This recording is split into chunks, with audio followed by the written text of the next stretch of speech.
mute herself. Oh, I see that you're already hitting the polls, everyone. That's terrific. So it's a pleasure to welcome you to this webinar, which is a precursor to our face-to-face meeting.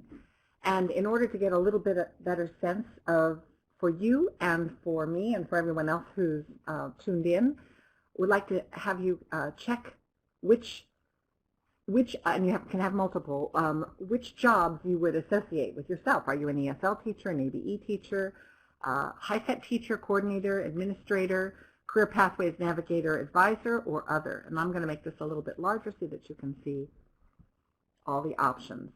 I'm going to take about 15 seconds for everyone to click on their answers.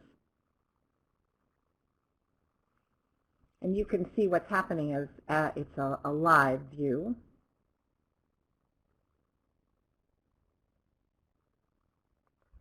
And I see that, Jennifer, you have your hand raised. If you have a question, you can feel free to put it in the chat pod. I'll certainly do what I can to answer questions as they come in. So it looks like we have the classic adult education setting where we have people from all walks. The largest group seems to be of coordinators and followed by ESL and ASE teachers. Let's look at another way to view us. With which of these are you very familiar? So this is talking a little bit more about your backgrounds. How familiar would you say you are? Very familiar. How much familiarity? No, that's not the way I want to put it. I want to say, with which of these are you very familiar? So it looks like the majority of you are coming in as very familiar with the College Career Readiness Standards. We have a little more than half of you that are familiar with the English Language Proficiency Standards. And task-based instruction, maybe not quite so much. Project-based instruction, maybe not quite so much. I have a feeling that WIOA is going to grow with all the coordinators on board. Take another 5 seconds and go ahead and click in if you haven't already. You'll notice that these polls are anonymous, and that's on purpose because as adults, I want us to risk by putting ourselves out there and saying what we're familiar with or not familiar with, but I don't want to end up having anybody feel that they're risking too much. So I can promise you that by the end of our time together, by the spring of 2018, you'll be able to at least have a working familiarity with the standards for no other reason other than that you will have been working with them as part and parcel of Rigor, because those standards are very much about rigorous instruction. And just because I think it's really important for us to recognize the spectrum of levels and language proficiencies we have in our class, would you identify the language proficiency of learners in your classes? And again, multiple responses are possible here.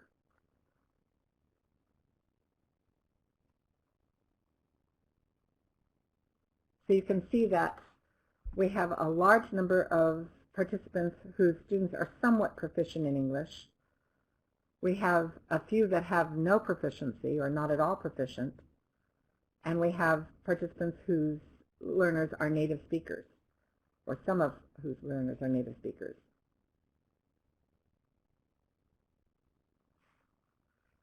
And I just want to point out, Veronica, I'm not sure if you see Richard's note, but we do have one participant who's not hearing us speak, so Winnie.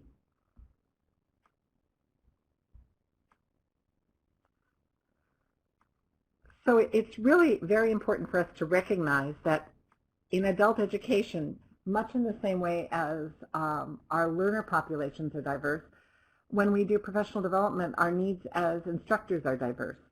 So I will do the best I can to differentiate, but some of that will rely on your agency and your autonomy. We are going to make use of the chat window to the right. We're also going to make use of the response icons during this webinar. And of course, you'll have my email, and then we have our face-to-face time. So during that period, it's really very important to make sure your needs are met as we move forward. So Please don't hesitate to write questions. If we can't answer it immediately, I promise we'll get to you on that. I think probably the main question to ask is, why are we here? We won't go completely existential on that one. Our goals for today are fourfold. It really is to give us an opportunity prior to our face-to-face workshop to connect in real time. And while this is me talking, you listening, it's not me talking and you passively embracing everything I have to say. There's a lot of opportunity for you to interact. With those polls, I think we identified a few of our contexts and possibly some of our needs, but we'll do a little bit more of that as we move forward. Probably the main thrust of the mini lecture today is to launch our exploration of rigorous instruction. I know many of the names of those of you registered for today's workshop, and I know, or today's webinar, and I know that you have already made great strides in rigorous instruction. So this is not about saying reinvent the wheel or drastically alter what you're doing. This is more of a refinement process and looking for ways that we can infuse our instruction with more rigor. And maybe even more importantly, giving us the language to explain to our learners why we're doing what we're doing. And then last but not least, we'll be previewing our agenda and materials for our work together on November 6th.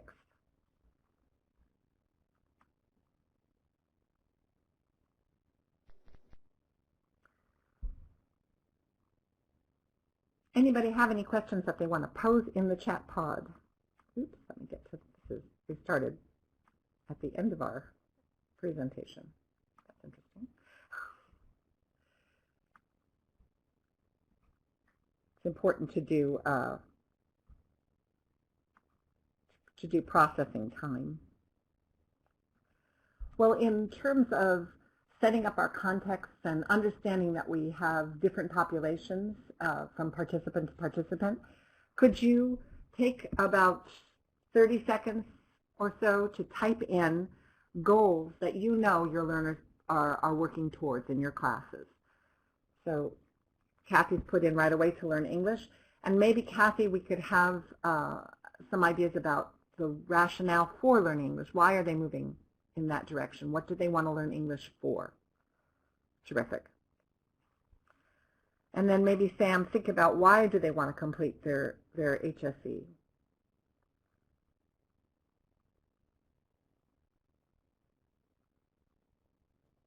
So what we really want to help our learners do is look at maybe their immediate goals, but also their long-term goals, and where are their immediate goals going to take them? And Sam, I see a few people are talking about careers. Lynette gave very specific communication goals.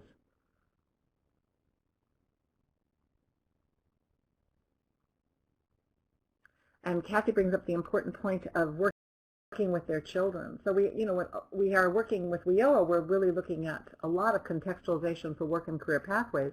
But for those learners in our class whose immediate goal is not work, we certainly can look to their needs to engage with the community and to help their children.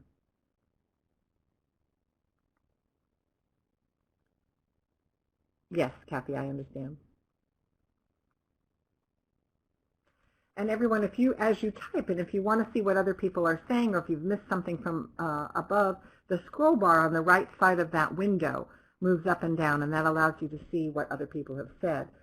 But I also know, and Laura, be sure that when you write your responses, that's an excellent response, but be sure that you write it within the window as well so we can capture it there. I can also cut and paste it over there. We will, at the end of our webinar, collect all of the comments that are made that would be of use to you, and those get emailed out to you at either later this evening or tomorrow, probably more likely tomorrow.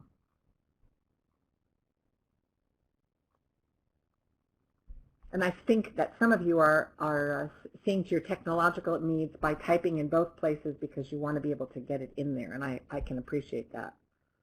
Laura, you're in the window right now. That's the window that you're typing in, is the Learner Goals window. Okay, great.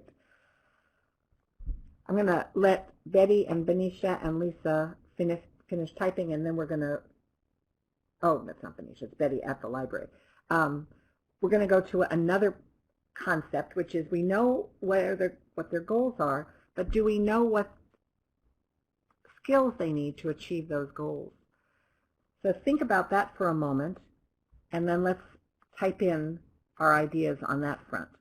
So what skills do you know your learners need to meet the goals that they are setting for themselves or that you're presenting for them?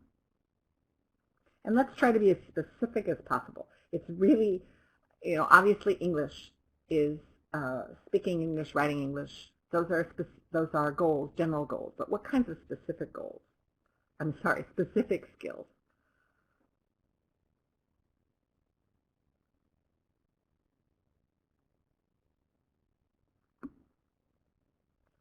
And while you're typing, I'll just mention that Laura in the chat window said that most of her students want to pass the HiSET or GED because they want to go to college.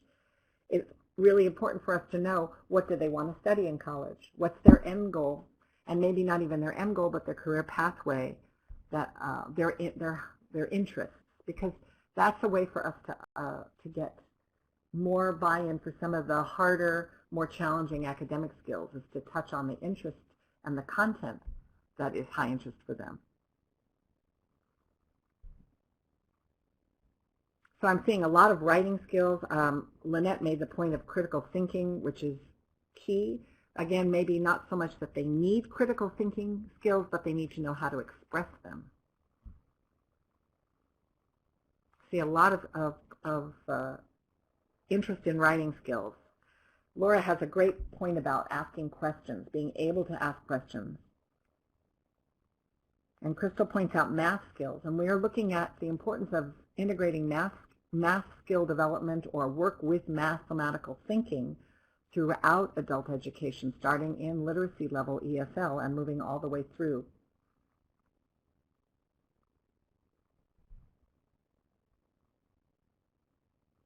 When you look at these, when we send you these various chats from our webinar, you're going to see how many of you have had very similar responses, which is a great thing, because that means that curriculum that you work on together during our time together will be relevant for many of you.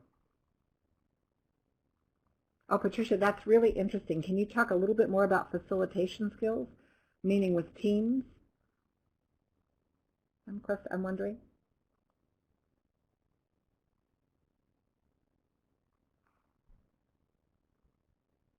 Oh, there I see it, up above. So the ability to work with teams. I'm sorry, I missed the one that you absolutely said that. And that's a very sophisticated set of skills, she said, as a facilitator. It's very important for learners to have a variety of soft skills that go along with teamwork, such as building consensus, expressing agreement and disagreement. Great point, Kathy. Well, I think my work here is done. But we'll continue forward. You've done a wonderful job of listing some of the skills that our learners need in order to meet their goals. Let's continue on to think about, with all those skills needed, what do we know about the rigor and the struggle that go along with acquiring those skills?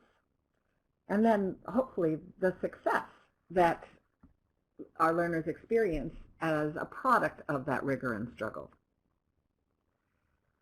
One of the main things we know is that we need to have high standards for learners to have high achievement.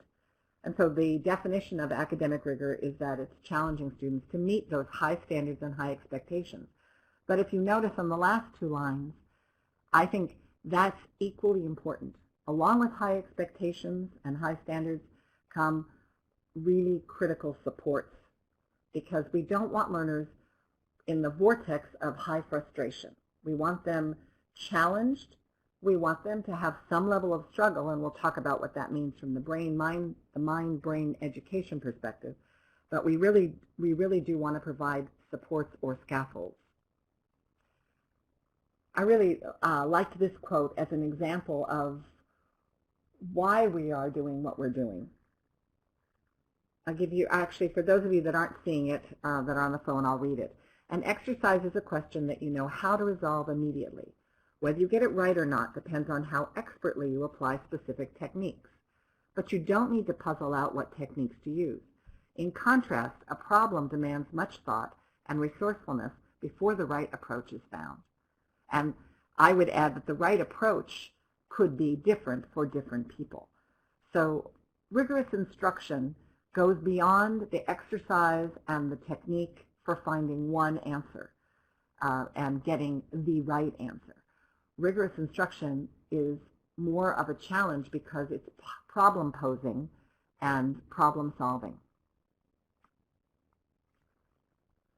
The rationale that we need to know and present to our learners is that, and they probably know it better than us but can't express it, is that the world they face outside the classroom is complex, it's ambiguous, it's evolving. So our students face this complex, rapidly changing work environment, community, and this requires their high level of content knowledge and skills in technology, in communication, and in problem solving. So this becomes a pretty solid rationale for us moving forward with rigorous instruction. But by the same token, that academic rigor and the complexity and the problem solving in technology that we think about maybe with higher level types of tasks is actually part of daily routine.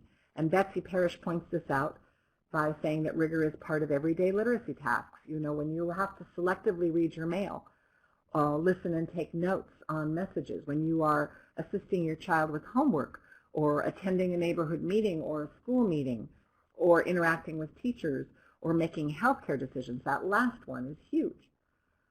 And the health literacy is extremely important for our learners and requires lots and lots of rigorous thinking and problem solving. So in the course of considering the rigor, we want to think about how our learners can attack this type of rigorous learning and feel successful within the challenge. And Carol Dweck really talks about that in terms of a growth mindset, knowing that a learner is going to have to risk, and in that risk most likely have some level of failure, but persist despite that failure, knowing that the failure is part of the learning process, to be able to learn from your results, whether they're successful or not. And that is growth mindset. Fixed mindset is saying, I have X amount of intelligence. When I start failing, that means I've reached the peak of my intelligence. And we know a lot of learners that will have that kind of self-talk. And what we want to do is say, no, all of these failures or mistakes or challenging moments are leading you towards learning more and getting it. But you need to persist. And that whole process is a process. And we have to help learners through it, through think alouds, through the language that they can use for self-talk. So, speaking of self-talk, how many of you, give me a green check if you've ever thought this while approaching a task? Remember how to get that green check. It's under the man with the raised hand. So give me a little green check if any one of those has been in your language. And a raised hand works too. I'll take a raised hand. I'll take a green check. Well, I actually found this poster on Pinterest. It's a wonderful tool, by the way, if you're looking for information to put on your walls to inspire learners. There are a lot of different posters on growth mindset. This happens to be about changing your language. So we can help our learners by providing them with alternative language. So for those of you on the phone, an alternative to saying I make too many mistakes is saying mistakes help me progress. Or I'm just no good at this, telling yourself this is going to take some time and effort. So it's really so valuable for native speaker and non-native speaker alike to get the language to help them improve their self-talk. Winnie, if you would delete the green checks, which are myriad, that would be lovely. Another important factor that we bring into the classroom that helps with a growth mindset and helps learners address the challenge of rigorous instruction is the kind of question that we ask. If we ask close-ended, convergent questions all the time, we build the mindset that there is one right answer, and that if I don't get the right answer, that's it for me. The more that we can provide divergent questions, questions that are open-ended, that have multiple possible answers, of course the higher level thinking we're going to engage, but also we're sending the message that there's more than one way to think about this. Here are a few things to just consider before you ask a question. Does the question draw out and work with their students' prior knowledge? Now we know with text-dependent questions, we want learners to focus on the text, but we can also start working with inferencing, which of course has multiple responses, that the learner can use his or her prior knowledge based on what they read in the text to infer something. Does the question raise the visibility of the key concepts the students are learning? Is it a worthwhile question? Basically, that's what we have to think to ourselves. Will the question stimulate peer discussion? One of the best ways to discover whether a question is engaging is to ask the question, give a little wait time, have the learners ask and answer the question with a shoulder partner. If you still have crickets with the shoulder partners, you either have the situation in the final bullet that the question is not clear, or you don't have a question that's highly engaging, doesn't create a lot of thought. So this is my little animation to help you think about that. Joan Bowler is a mathematician who's done some wonderful research about what happens when learners make mistakes. And this is great information for our learners. She has seen that when a student makes a mistake, the brain changes, and we see that neural pathways are being built. Those neural pathway connections means brain growth. So that very concrete information could serve to help our learners adjust their mindset about mistakes. But we have to let our learners know that, right? When we make a mistake, Jason Moser found that not only do we have brain firing going off, but we have actually more growth going on than we even are aware of. So if we make a mistake and we don't know we made a mistake, our brain is still firing and learning from it. That part just really, that makes my brain explode a little bit. But I think it's so interesting for us to explore this information. This is wonderful, complex text to share with our learners, and we can share it in a number of different ways. We can share it visually with a mini lecture that's very level appropriate, or we can actually give learners the text in a Newsella article or other appropriately leveled article that talks about brain-mind education.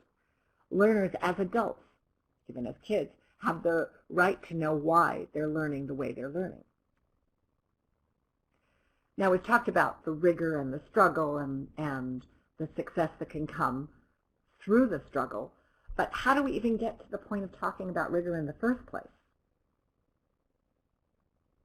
And Kathy is pointing out that Joan Bowler is an amazing educator. I agree.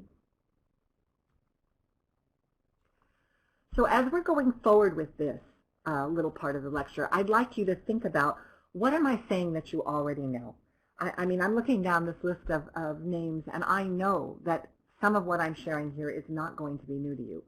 But what I would like you to focus on is what is new or interesting, and I'll be asking you to indicate that in the chat a little bit later. There are shifts in adult education, and probably one of the, I think actually I've skipped one.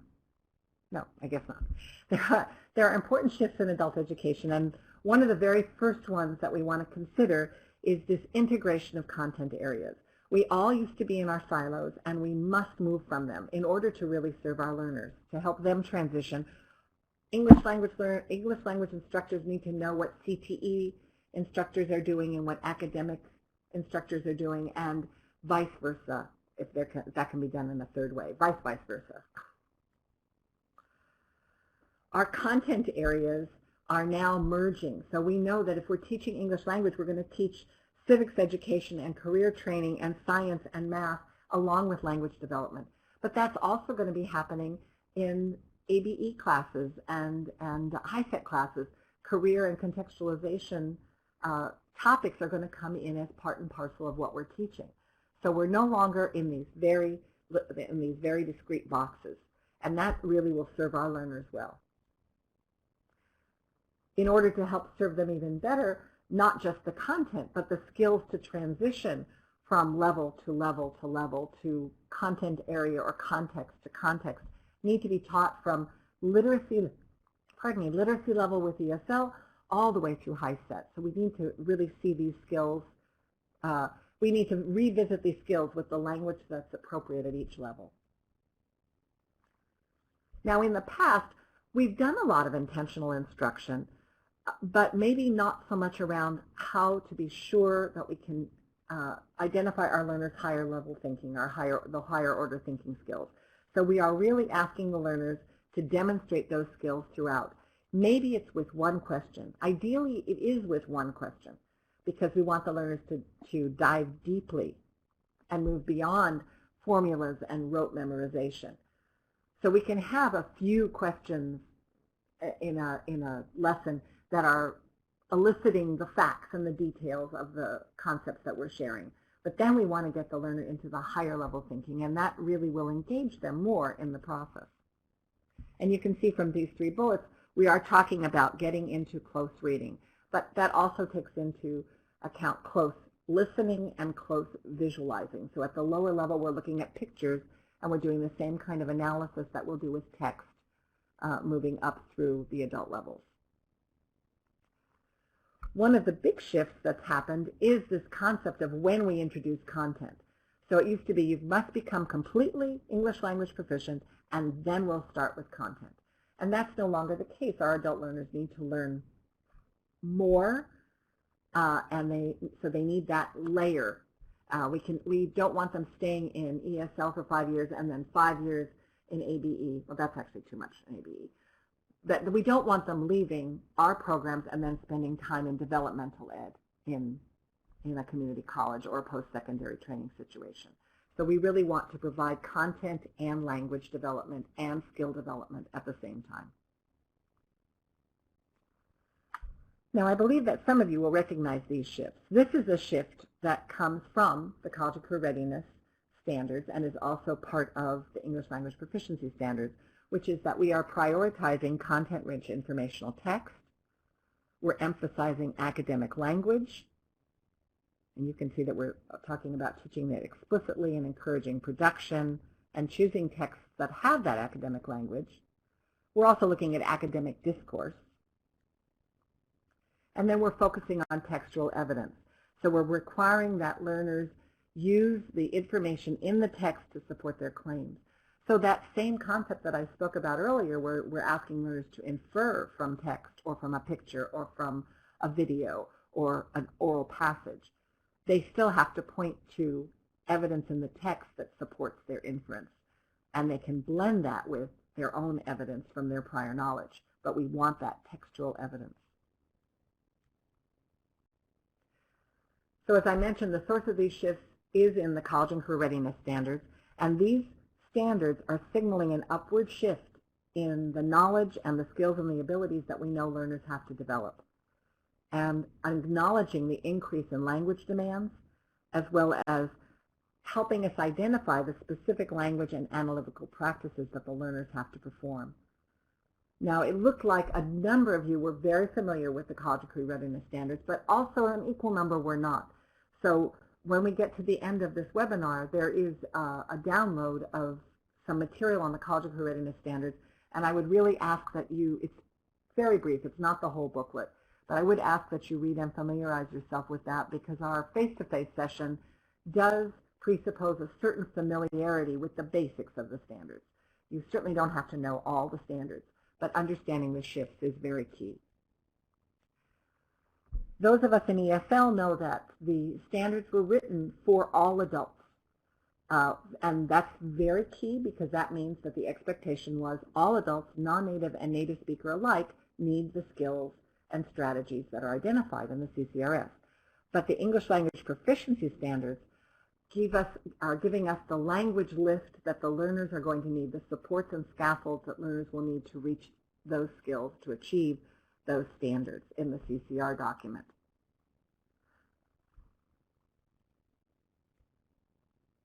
So could I have in the chat pod, the chat window to your right, could you write one thing that stuck with you from the last 7 minutes of talking that you heard? Winnie, can we put on the music while people are typing?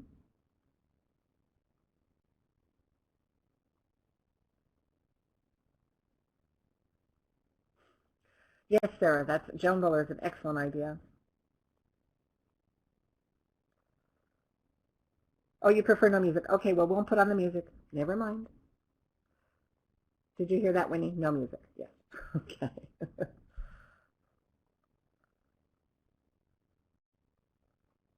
Betty picked up on the higher level thinking skills as being critical. When we analyze our lessons in the face-to-face session, that's one of the things we're going to look at. Where are we calling on learners' higher level thinking skills?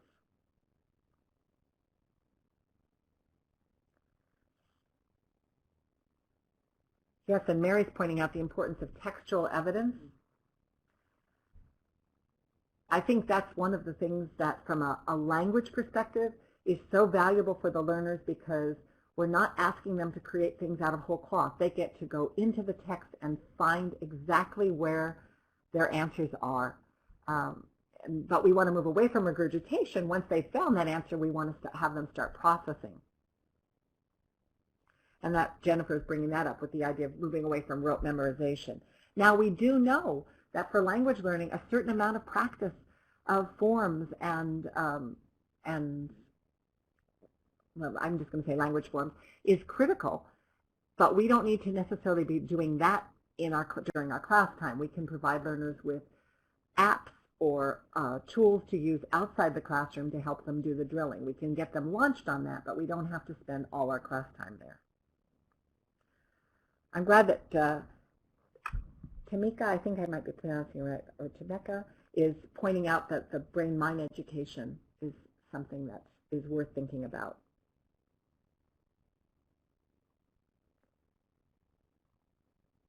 And you know, Kathy's pointing out that from standards should come objectives, which should be shared with students. I think that we have to kind of look at that as a sphere that we keep turning. So in some cases, the objectives are coming out of the learner's needs, and then we look at the learner's needs and say which standards are part of that objective, and where can we pump up the use of the standards in the lesson. It's an interesting perspective in terms of curriculum development. Do we work from the standards or do we work from the learner's needs? And hopefully both of those intersect.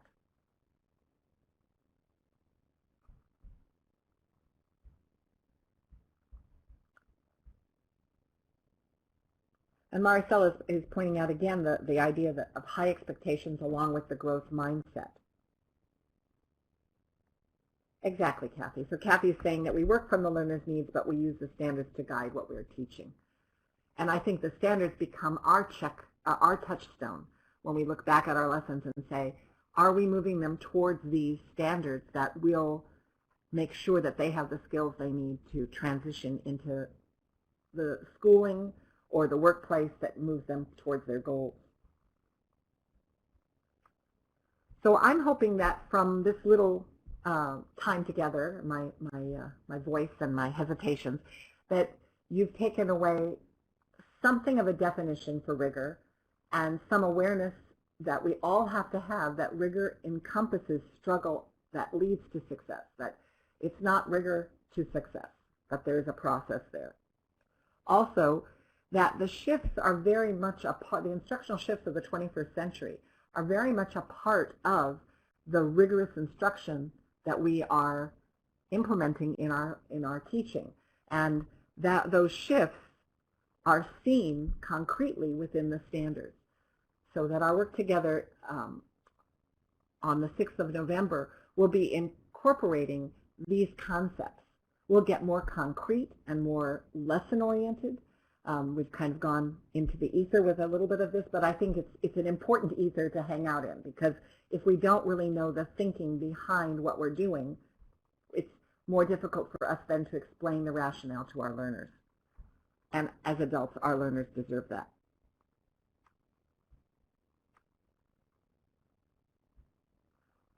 So from here, I'd like to find out what you're already doing. There are 4 boxes here. Each one is a different chat window. Before you start typing, let's take a look at each of the questions. You can start in any box you like, but you'll go through all 4. And I would ask you in the first box to type in what's a topic that's challenging and high interest. In the second box, what's a question that you ask in class that prompts thoughtful responses from your learners? In the third box, what's one tool or technique you use to help your learners navigate complex text? And for those of us at a low beginning ESL level, think of complex images or complex oral text. And then the last one is what's an aha moment, or what's a task that's resulted in an aha moment for you. And I'm going to give you about, we'll start with 5 minutes. Patricia, is it okay to have music for this section, or does it really distract you?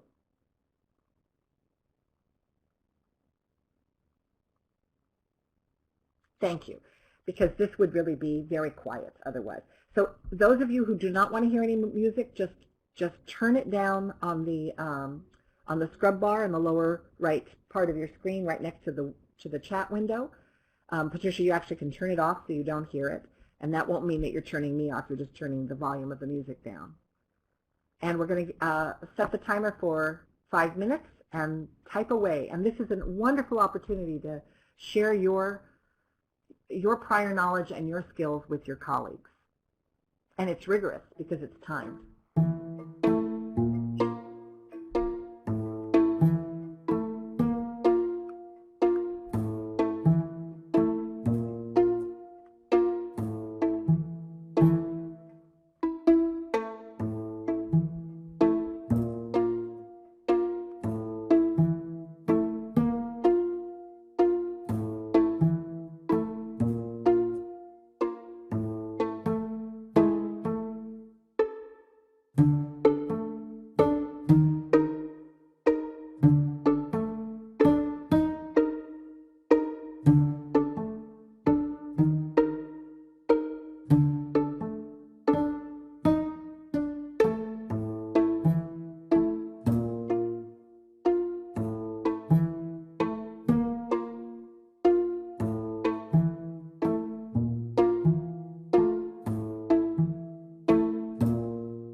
Have your hand raised. If you have a question, then type it in the chat. I will certainly respond.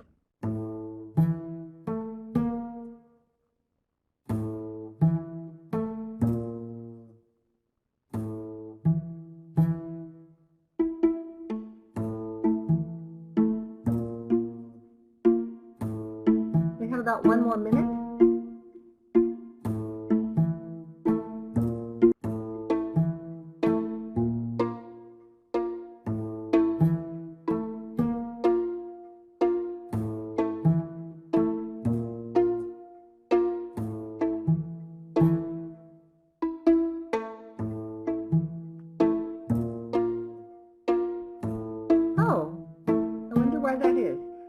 maybe Denise, maybe Veronica or Winnie could be of assistance.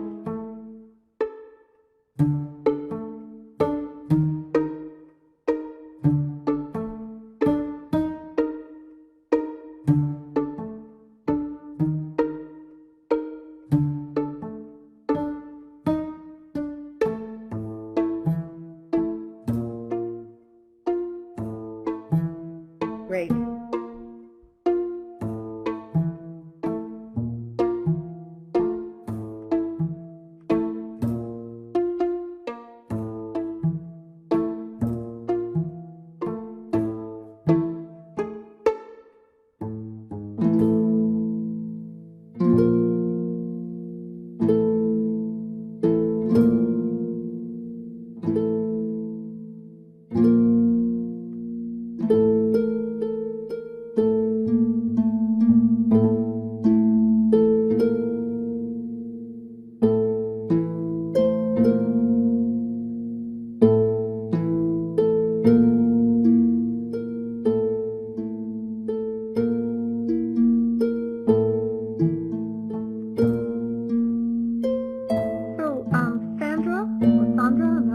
Sorry if I got that wrong. Did you, maybe Sue, do other people do you want to participate in this? I'd love to hear what you're thinking. And if it's too much of a drag to try and get into the boxes, feel free to just do it in the chat pod, in the chat.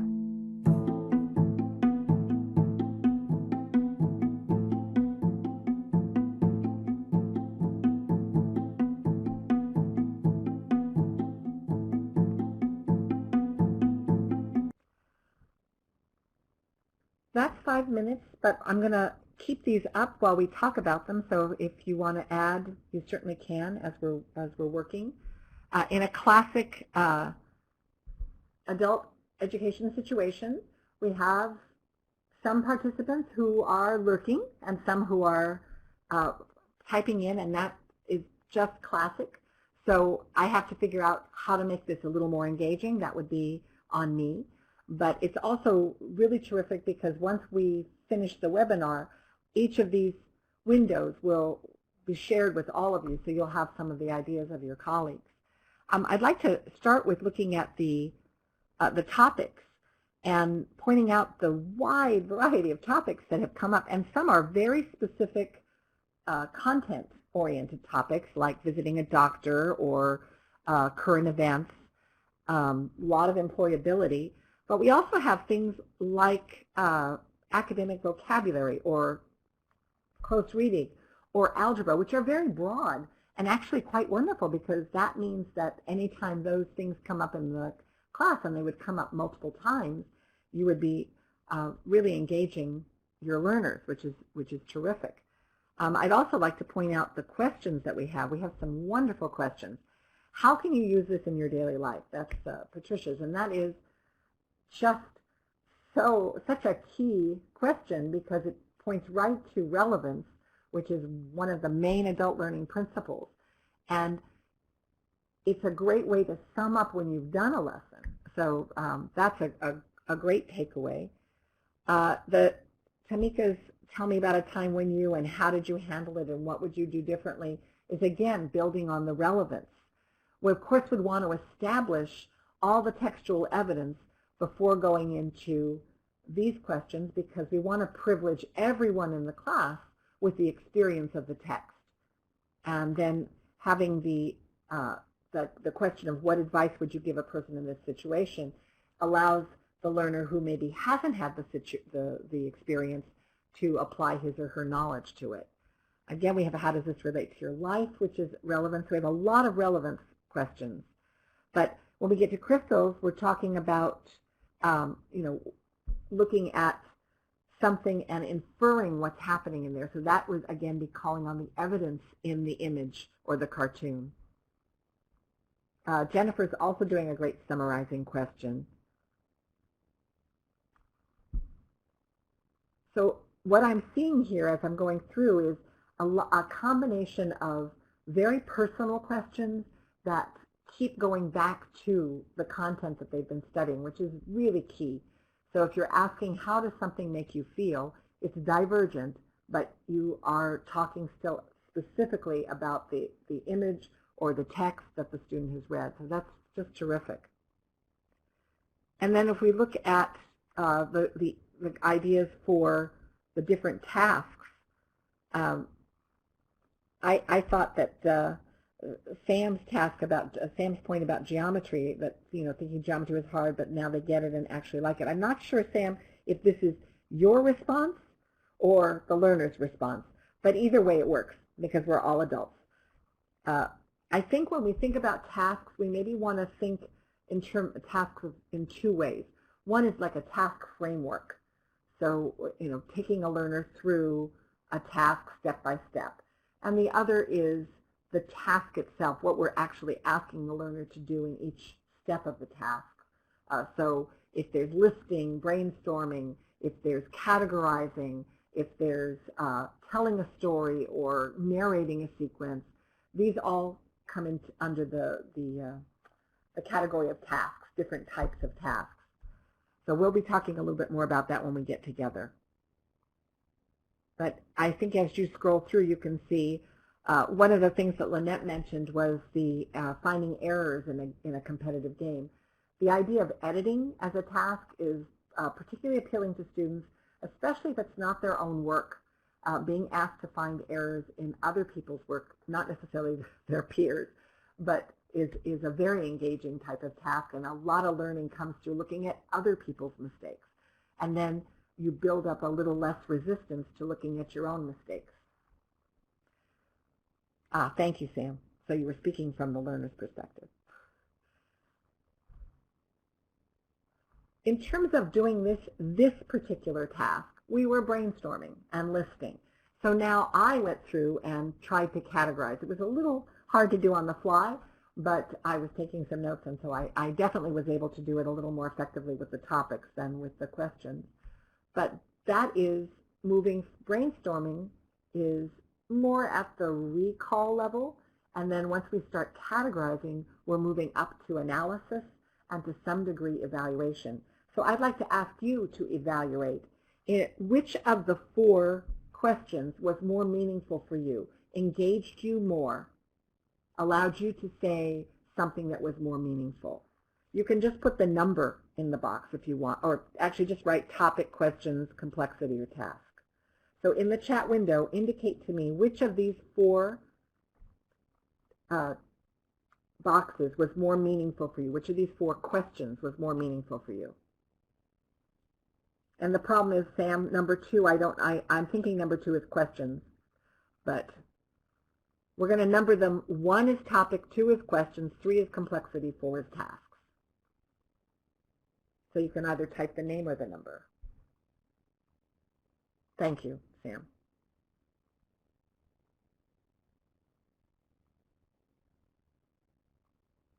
Well, I like that, Tanika. So I won't force a choice on you.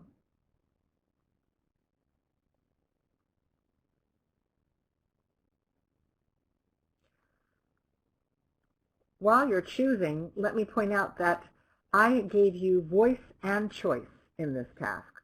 So I had to provide a framework for your autonomy and for your agency, but you have the choice of what to write, and you have a voice in expressing what works for you in each of these 4 settings.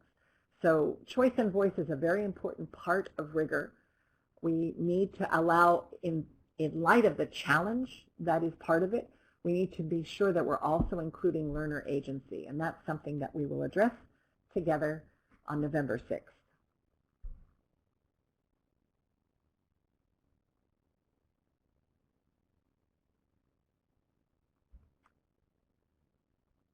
Okay, I see that we have a myriad of responses, which is not surprising because we're all different people and we would respond differently.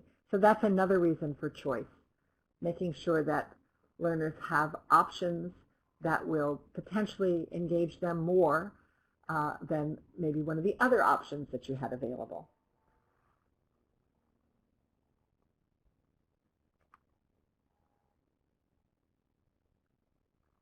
So what you see here at the bottom of the screen should be coming up.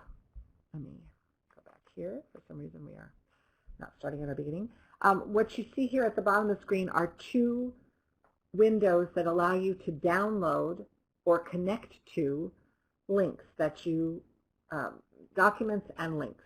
So on the left side, you see 3 documents, and if you click on them, they will download to your computer. The first is an instructional rigor training information sheet. That's to help remind you of where we're meeting and when and what to bring. And you're going to see that in a minute when I show you. The other 2 are extracts from the College and Career Readiness Standards and the English Language Proficiency Standards that I would highly recommend you peruse before we meet in a week's time. On the right-hand side are links to webinars that you can view at your leisure in your copious free time, and I'm saying that with a wink. Susan Pimentel is the author or the organizing author of the CCR standards, and she gave a wonderful webinar, very clear, and if you don't understand the standards, this is a great opportunity to take a look at them through the eyes of the person who was very instrumental in crafting them. And then the English Language Proficiency Standards webinar will give you an overview, and that's, I believe, done by Marianne Fideli, and that's also equally wonderful. Gives you a real overview of the standards. So what are your next steps, and where do you go from here? Hopefully into a great week. We're extremely warm in Southern California right now, and having, very hot winds, so we don't feel like fall at all, but I'm hoping that you're all going to have some cool fall weather for the week ahead. You've already completed the first part of our training together for increasing rigor, and we've laid some groundwork. I hope you feel that we have. We're going to dig in our face-to-face session on November 6th, and then in the spring of 2018, on a date yet to be decided, we will connect again, but this time with all the consortia members who have participated in this AEBG training, and share. This will be your webinar where you'll share how you have incorporated the concepts in your instruction or in your programs.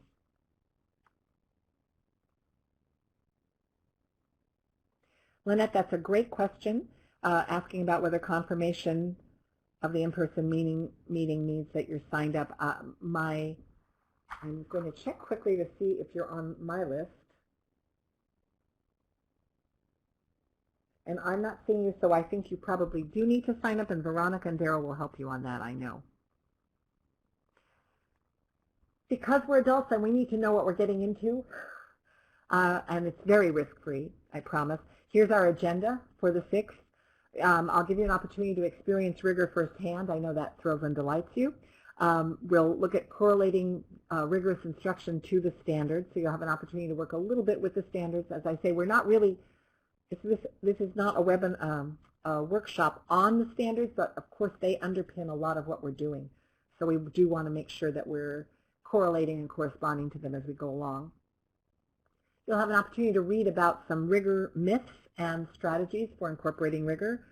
We'll do a few video observations, very brief, to see where we see rigor in different lessons and maybe where there are some gaps. And then we'll talk about how we can make the rationale for rigor as clear as possible for our learners and for ourselves. And finally, do a lot of integration of rigor into instruction. And to that end, I need everybody who is coming on the 6th to bring a lesson. If you are not in the classroom, please turn to a teacher that you work with and see if he or she will give you a lesson plan so that you can come back to them and say, I have some great ideas for you.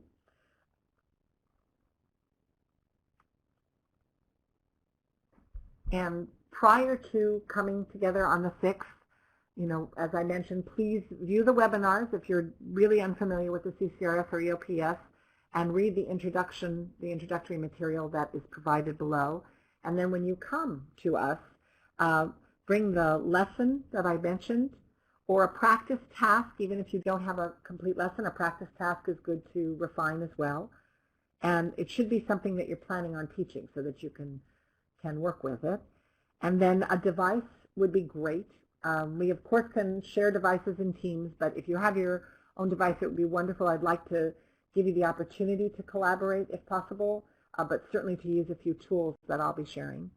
And so laptop, tablet, or smartphone will work. And then last and certainly not least, an open and inquiring mind.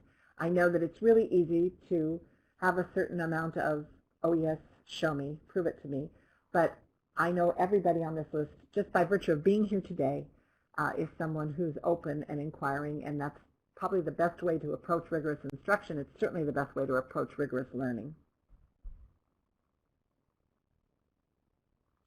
And I see that we have some questions about participation, about registration, so I'll let those be asked. But would you please let me know, we have, would you please let me know by email in the next week or so if you have any questions before we meet. I'd be happy to answer them. I'll be on the road, but I will be checking email. And I would like to thank you all so much for coming. Next time we'll be face-to-face at the Dublin Unified School District office. And we're starting at 9 a.m. Please, if you can, try to be there a little bit early. There's coffee, usually. We'll have coffee, and I don't know what else, so I don't want to promise anything. Daryl, maybe you want to promise things. And lunch is provided. Yes. Jamie, thank you very much for this great webinar, and thank you everyone for participating. Maybe you can click your check so I can see how many of you were actually at Katisal this weekend. Some of you may have been there as well as Jamie was. Yes, so you were all very dedicated to your professional development, clearly. With this appetizer entree into our Rigor entree for November 6th, I want to remind you that AEBG has an evaluation that will automatically pop up at the close of this webinar. But if you have to leave before it closes, you can access the evaluation in an email that AEBG will be sending to you. We really appreciate your feedback. After this Rigor event, we will still be hosting 3 more, 2 in Southern California and 1 in Central California. So your feedback is really important to our development and being able to share with the other consortia. So thank you very much, and you'll be hearing from Jamie prior to November 6th, and we look forward to seeing you there. Thank you. Have a great rest of the day. Bye-bye.